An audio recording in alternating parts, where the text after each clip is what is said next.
Hey guys, what's going on? I think I may have showed this in an unboxing. Maybe I didn't upload it, but this is kind of a unique fixed blade. It's a ZT fixed blade, so that in and of itself is somewhat unique. Mostly, okay, so why did I buy this? As you guys know, I'm kind of partial to Hinder Designs. He lives half an hour away, if that. So when I saw you had a fixed blade, from ZT, and typically I like Hinder ZTs. A lot of ZTs I don't like, and you guys have heard that rant already. But this one kind of piqued my eye. Somebody wanted me to trade for it, so I just said sure. I mean, why the hell not? I traded him the orange and black ZT-0562.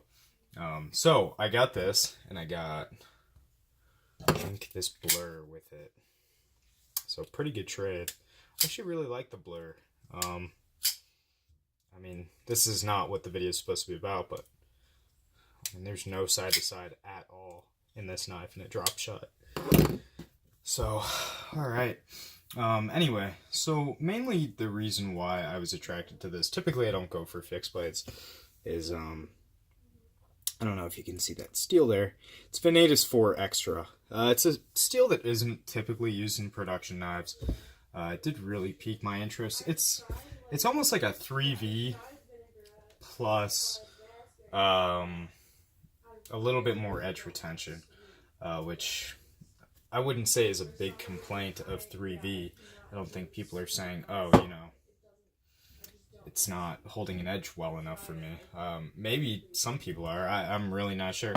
But I bought this knife to kind of get a feel for VANADIS 4 Extra in a production knife. So realistically, what can we expect from this pretty rare and expensive steel? And you can see I do have quite a bit to work with. I think it's 4 millimeters, maybe a little bit more than 4 millimeters all the way through the spine. It is fairly thin behind the edge. It feels less like a fixed blade, and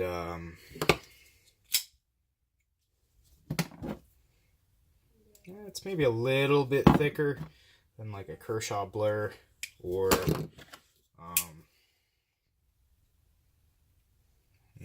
that's a little bit thinner.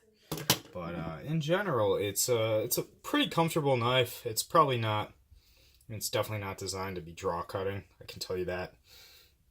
It's more meant to be sort of a hammer grip. It's very filling. Seems comfortable enough. Unfortunately, I can't really get a good grip on it like this. My hands aren't big enough. But all in all, I do like it. My biggest complaint with it is this big, bulky sheath. What do I have to say about this? Well, I guess I can't wait for fixed blades to start following folding knives. So we like our big, beefy, tactical folders, but we don't actually use them for that. So I would like for fixed blades to kind of follow suit. Yeah, I want a, big whatever fixed blade. I want it to be, like, I guess, a tactical style.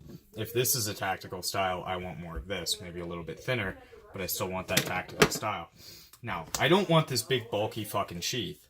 I want Kydex. I want, and Kydex, I think, might even be cheaper to make than these. They put a Kydex lining in it. So as to why they do this is really kind of beyond me. But, yeah. So I just kind of wanted to give a quick briefing as to, some new stuff I got in. You guys saw I got the, I'm actually carrying the little guy today. Little Lion Spy. Oh, this knife is perfect. So nice, so nice. If you guys can find these, I think they clearanced them at $150. And that is a fucking steal. Especially for this knife. And I'm going to be making a full video on these. I have the small, which is this, and then the full size. So I have both of them. It's kind of a smaller knife for me to be EDCing, honestly. Like, a lot of people don't realize how small it truly is. It's just one of those knives that looks quite beefy and large. Couldn't tell you why. But in pictures it looks it looks like it would be about the size of a 0350 to me. That's what I was expecting. It's a little bit smaller. But that's not a bad thing. Yeah, so I'm going to be sharpening this guy up, kind of removing the factory steel. We never know. ZT tends to do a good heat treat. At least they did on their LMAX, and I've noticed. I haven't tested it, but their ZDP 189, which is not a steel that they do often, they seem to have gotten it, you know, they heat treated it pretty well. I mean, I've EDC'd it for about a year. Not every day, but, you know, kind of on and off for a year.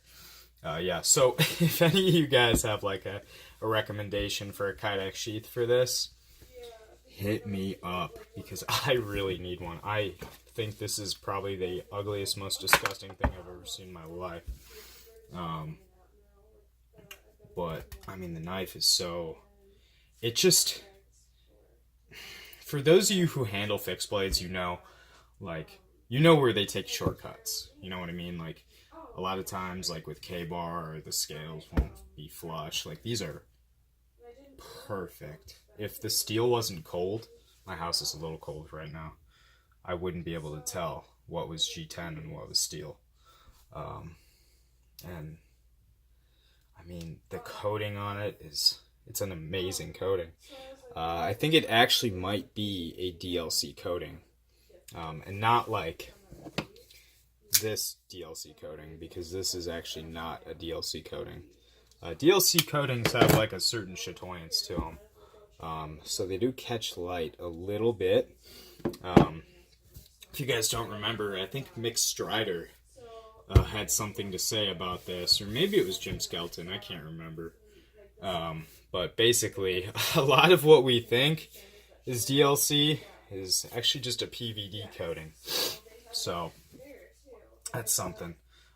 Yeah, so I'm going to be testing this. Maybe I will take it out in the woods. Who knows? I do live like right across... I basically live in the metro parks. I actually do live in the metro parks.